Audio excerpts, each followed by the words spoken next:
In the last part, we saw that the Empress Dowager was trying to kill the Emperor to avenge her husband and son. That instant, Chu Qiao saw the look in his eyes. For the first time in her life, she felt that she saw his heart through his eyes, unlike the past times, where his expression had been so unpredictable. That instant, she saw the flurry of emotions in his eyes clearly, the feelings of suppression and the sense of disappointment. He lay there, blood oozing out of his wound, staining his green robe red. He looked at his mother quietly without any shock or resentment in his eyes. All that he felt was a sense of overwhelming fatigue. The winds blew past, causing the thin curtains to sway. The fresh blood on the ground continued to flow and branch out as clusters of people dashed forward to stop the blood. The panicked shouts of the servants sounded out once again outside the palace. Everything appeared mimed to Chu Qiao. She could not see nor hear anything. Her gaze was solely fixated on his eyes, as chills traveled along the ridges of her skin, inch by inch, all the way to the bottom of her heart. She suddenly thought of a hunting session in the highlands of Yan Bay many years ago. A mother wolf was starving as the heavy snowfall ravaged the mountains. She had painstakingly managed to capture an elk.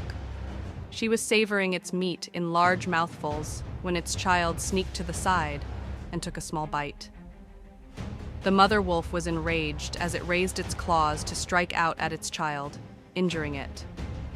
The little wolf retreated to the tree branches far away, cowering in fear and crying out while it looked at its mother, not daring to take another step forward. The look in its eyes was sorrowful, like a child that had been abandoned. Some people tried to pull her away, but she refused to leave. She suddenly felt so afraid, as her blood turned cold. Her fingers quivered uncontrollably. She did not want to go out. The blood had pierced her eyes.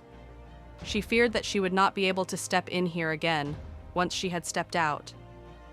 More and more people clustered around her, shouting beside her ear.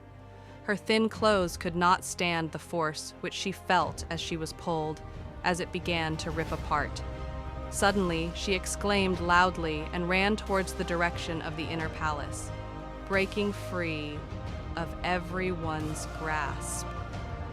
"Get her!" a bodyguard shouted out, as more and more servants rushed towards her. She stepped backward as more and more chills went up her spine. "Let go of her!" a low, hoarse voice suddenly boomed out. Xiao Qiao staggered to sit up, the wound on his chest still bleeding as he pointed his finger at her.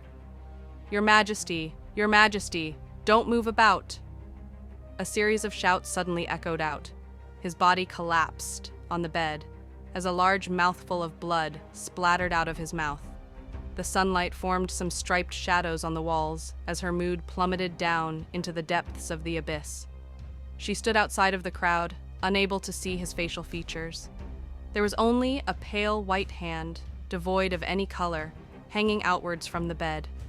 As the sun rose and set, the moon climbed over the trees in the sky, forming a layer of white glimmer outside Yixin Palace. The sand in the timekeeping pot drained out grain by grain, resembling the life getting sucked out of that body. The choked voice of an elderly, white-haired physician suddenly sounded out. The lady's shadow appeared translucent behind the thinly veiled curtains. Her eyes were not visible behind the layers of curtains. There was only the faint sight of the red candle lights flickering in the room. When she woke up, there was silence everywhere. In that instant, she thought that she was in a dream. However, when she saw Mei Qiang's look of surprise, her heart started to ache. Even before she put on her shoes, she threw her blanket aside and jumped off her bed. "Where's Miss Chu?" A man's hurried voice sounded out from outside. She ran outside, her face pale. Sun Di was looking at her as his expression became sorrowful. He lowered his head and whispered, "His Majesty wants to see you." Thank you so much for watching. Stay with me, subscribe to the channel, and like the video.